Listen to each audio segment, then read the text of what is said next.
สบายดีพี่น้องปองปลายเบิร์ดสุปูทุกคนมื้อนี้มากินข้าวเช้าน้ำเบาตดเนาะมีแกงปลาพี่น้องแกงปลาแจ่วกะปิพี่น้อง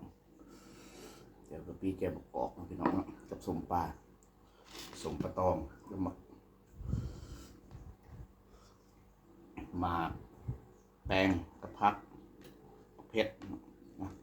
มาพี่น้องมากับผักใหญ่ๆเลยกับปลาตดส้มปลาตอง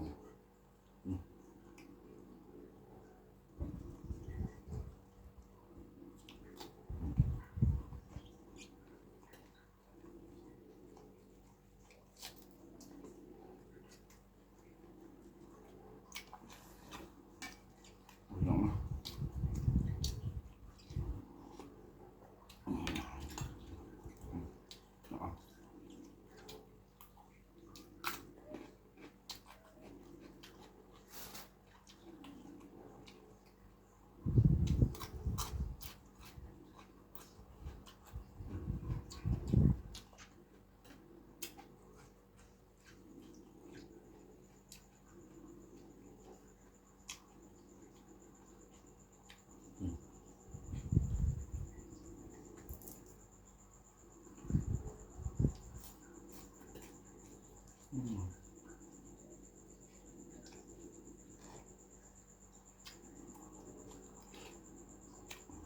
สับปลาหนุ่มแล้ว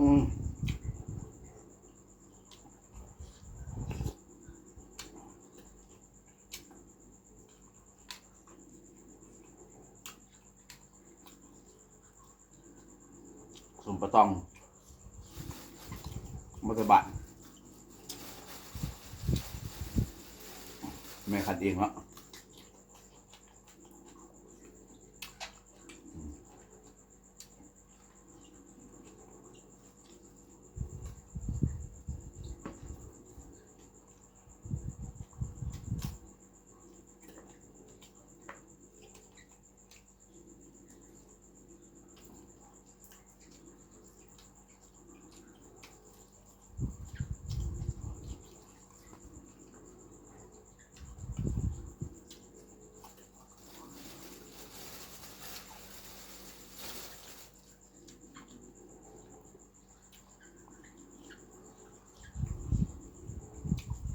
ก็มีน้ำสดเลยต้องแซ่บสามสิบสอง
แบบน้ำของเปล่า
แล้วก็แชร์บาตนเด้อพี่น้องเด้อ